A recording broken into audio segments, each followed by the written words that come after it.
Shalom Lakem, Kal Yashara'al. How's your peace, Israel? Welcome back to another video. And we're dealing with the topic at hand, which is, does observing the law mean you don't believe in the Messiah? Okay. And we're going to pick up in the book of Matthew, chapter 5, verses 17. And it reads on this wise. Do not think that I have come to abolish the law or the prophets. I have not come to abolish them, but to fulfill them. Okay. Hamashiach, Yeshua said, Hamashiach or Yeshua Hamashiach says, do not think that I have come to abolish the law or the prophets. I have not come to abolish them, but to fulfill them. Here, Yeshua clarifies that his mission is not to replace the law, but to bring it to completion. Alright? And just for me to add my 2 pence onto this, the fulfillment part, which a lot of,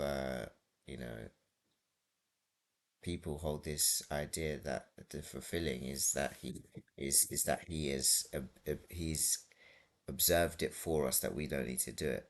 For the children of Israel, that is very much not the case. Okay, the idea is that he came to fulfill the things that were written about him, because if you read in the Old Testament, there is many things that were written about some form of figure that was going to come, i.e. someone was going to be called Emmanuel, someone was going to be called the Everlasting Father, right?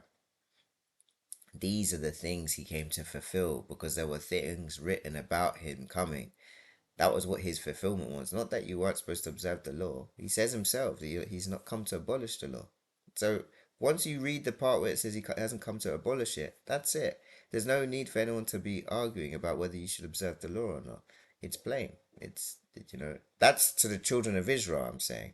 Now to the Gentiles, they're coming in through faith. And those of you who want to have a further understanding, just drop a comment. I can easily do a study on that one as well. Okay.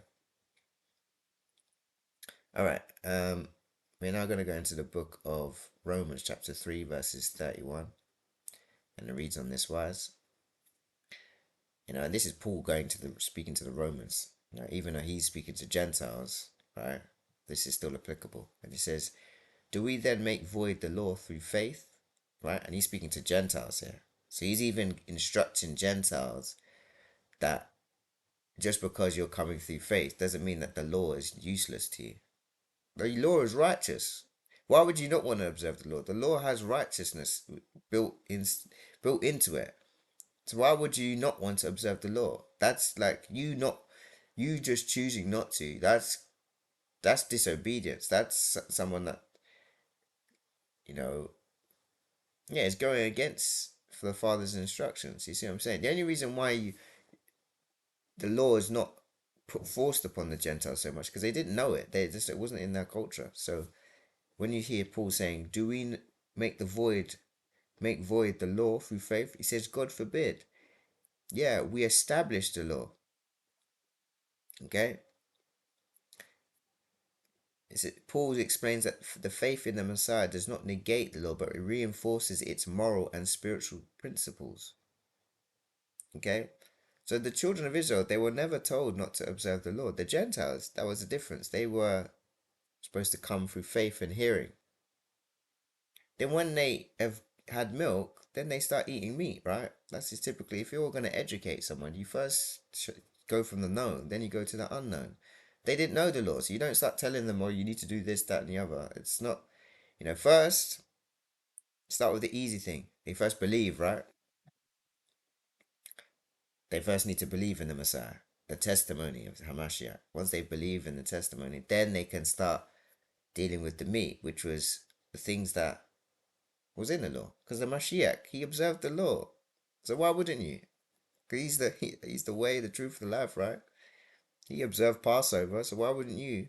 If you're following the Messiah, why don't you not, or you called yourself a Christian, follower of Christ, right? Why do you not do what the Messiah does if you follow Christ?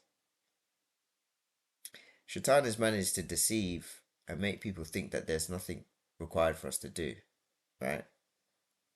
And it's not quite correct.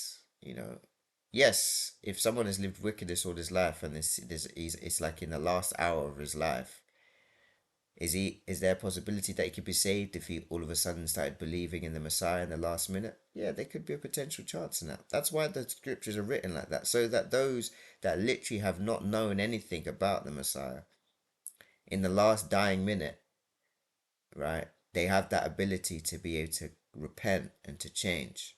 If it was required that you had to observe the law and do certain things in order for you to be saved, then people who were in the last 10 minutes or hour of their life, there would have been no hope for them. There would have been no point. Some people who were on their last 5 years, they may even think, oh, there's no point me even trying to get myself right because it's going to take too long. You see, that's why the father was smart in how he done this thing. Everyone comes through faith. Everyone. You have to believe. The law is like your security. You know, those who observe the law and they believe, they have longevity in their life. They can last long with this thing. Those who have faith and don't exercise the law, they're short lived. Yeah, they'll if they believe and stuff like that, yeah, they may be written in the Lamb's Book of Life, but they physically may not stay on this earth for that long because they will face persecution and they won't have security to be able to keep themselves safe because the law is your safety. You see what I'm saying? It's your security. When you observe these things, you're looked after. Do you get what I'm saying? I'm not saying that if you don't observe the law, you're not looked after. It's just more difficult because you're not in alignment with the time of the Father. The Father's time is incorporated in his laws. So if you're not observing his laws, then you're not in sync with his time. If you're not in sync with his time, how can you be a prophet? But how are you supposed to foretell the future events if you don't know the time that we're in? And the time that we're in is linked with his law. So just be questionable. Anyone that tries to say that you don't need to observe the law, how can he ever be a prophet? Because it's the time of these events are linked with his law. All these ordinances, they are linked in with the law, the times that we're in. So if you're not observing the law, how can you even believe anyone about certain events that are happening in the future? Anyway, let's continue. So we're now going to go into the book of Galatians, chapter 3, verses 24 to 25. And it reads on this wise. So the law was our guardian until Hamashiach came, that we might be justified by faith. Now that faith has come, we are no longer under a guardian. Okay? And remember, this is Paul speaking to the Gentiles. So don't get all, this is where Peter talks about that we twist scripture to our own destruction. Paul's ministry is to the Gentiles. That is people that are outside the 12 tribes of Israel. Okay, so we read out of Romans, even though Paul was trying to make the Gentiles understand that just because you're coming through faith doesn't mean that the law is not useful, right? Now you're reading in Galatians, it says Paul teaches that the law was our guardian until Hamashiach came, that we might be justified by faith. That's that we all nations come under one umbrella, right? Because we all have to come through faith. Yet the children of Israel still have to observe the law, right? But we all share a same common ground where it's faith that is required for our salvation, right? And it says this suggests that the law leads to an understanding of sin and points towards the need for faith in the Messiah. Why? Because it's quite difficult in these times to really be perfectly observe the law. It's a difficult thing. There's certain things that people are still doing that, is breaking the law. For instance, there is things like uh Jubilee, the years of the Jubilee. When it comes to the Jubilee year, you're supposed to lay your land dormant. You're not supposed to be growing any fruit and veg for a year. But the whole world doesn't take that into consideration at all. They're just constantly growing every year. There's not a single year that they lay the ground dormant. That's a sin. You're breaking the law, right? So it's required that we have faith in the Mashiach that gives us grace to get ourselves right, right? Gives us time, right? If we didn't believe, then that law would still stand. And that means that we'd be judged by that. But with the Mashiach, he's going to stand in the gap so that we can what? We can have some form of mercy, or let's say forgiveness, right? So both are important, especially to the children of Israel. All right, we're now going to go into the book of James, chapter 2, verses 17 to 18, and it reads on this wise. In the same way, faith by itself, if it is not accompanied by action, is dead. Right? This was what the half brother of Hamashiach. You would have thought that he would have known quite well about what the Mashiach was trying to get us to understand. And he says himself, in the same way, faith by itself, if it is not accompanied by action, works, right, is dead. But someone will say, you have faith and I have deeds. He says, show me your faith without deeds, and I will show you my faith by my deeds. So actually observing the law is an act of faith, because the books that are written, these are books that are written many years ago. And in order for you to observe it, you've obviously got to believe in what you're reading. That is faith. So I don't get things twisted with the law, because everyone attributes everything when it's law based. They think that there's some sort of Pharisee. But understand that there were differences between the Pharisees and the children of Israel. Were children of Israel that were Pharisees, but there were also children of Israel that were just generally people that were observing the law and also believed in Hamashiach. I think that's the main issue, is that anytime people think of like there's like a stigma to the word law. Once they hear law, people get themselves backed up against the wall automatically, and they think, what? Pharisee. Automatically, they just assume Pharisee. Oh, he's observing the law. He's a Pharisee. Oh, he says that you need to do this. He's a Pharisee. No, that's not quite correct. The Pharisees were the ones that were observing the law, but they didn't believe in Hamashiach. But if you believe in Hamashiach and you observe the law, you're not a Pharisee, are you? You're doing what the Mashiach did, because the Mashiach observed the law. Right? Because he did exactly what was in the Torah. So he observed the law, right? He did the will of the Father, which is in the law and the prophets. So how come he's observed the law? He's fulfilled the law, the things that were written about him. Yet we are not trying to do the same thing. Yet we call ourselves Christians. Yeah, it's a difficult thing. It's a difficult thing to get yourself. Well, I wouldn't say difficult, but it's in some positions people might find it difficult from where they stand. But that's why it's required that you need the Mashiach, the Messiah, right?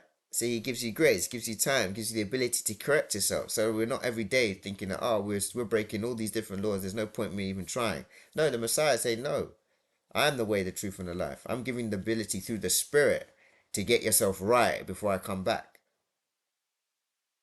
The important part, to get yourself right.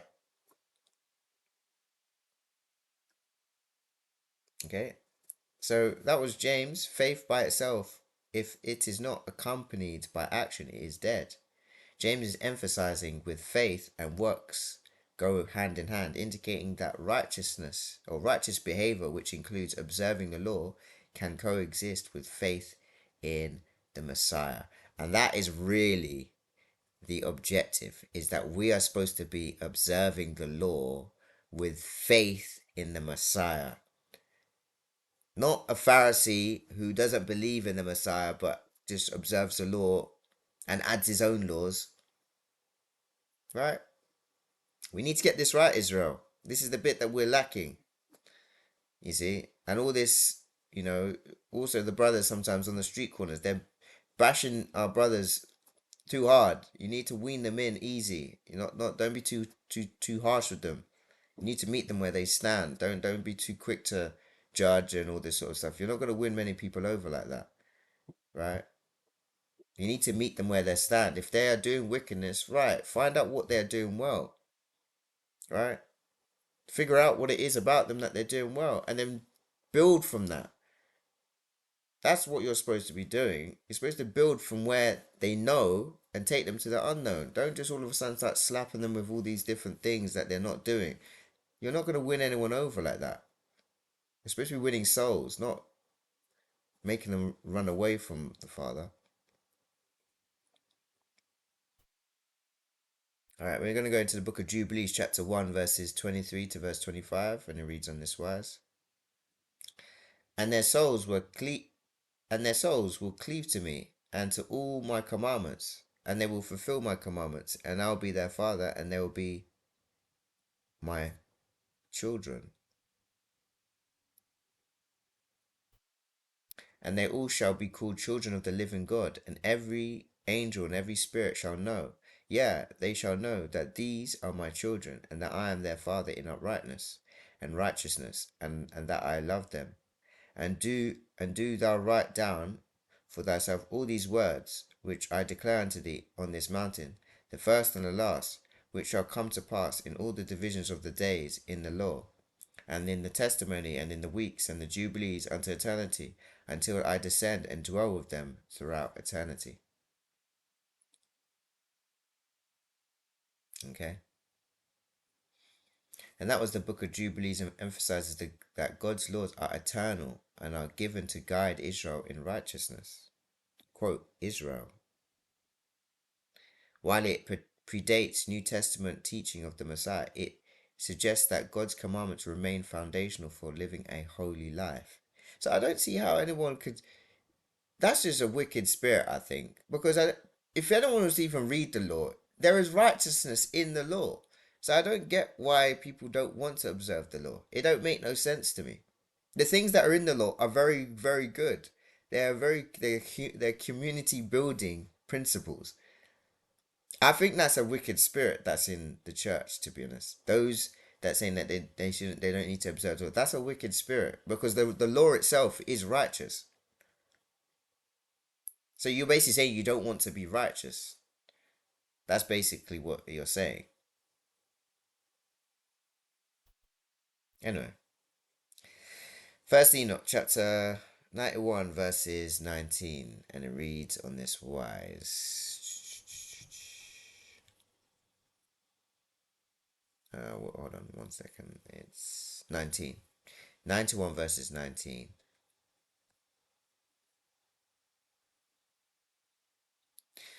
And now hearken unto me, my sons, and walk in the paths of righteousness, and walk not in the paths of violence. For all who walk in the paths of unrighteousness shall perish forever. Okay, and that Enoch speaks of the righteous who will observe the ways of righteousness, which may imply that faithful observance of God's teaching aligns with the life of faith. The passage reflects the ongoing value of God's commandments in preparing for a righteous relationship with God. And we're dealing with the topic, does observing the law mean that you do not believe in the Messiah? So I only hope the reader and listen to this word will be blessed by this, and may Yahweh bless you, may Yahweh keep you, may Yahweh cause his face to shine upon you, may Yahweh be gracious to you, may Yahweh lift up his countenance upon you, and may Yahweh grant you everlasting peace in Yahshua HaMashiach's name I pray. Selah.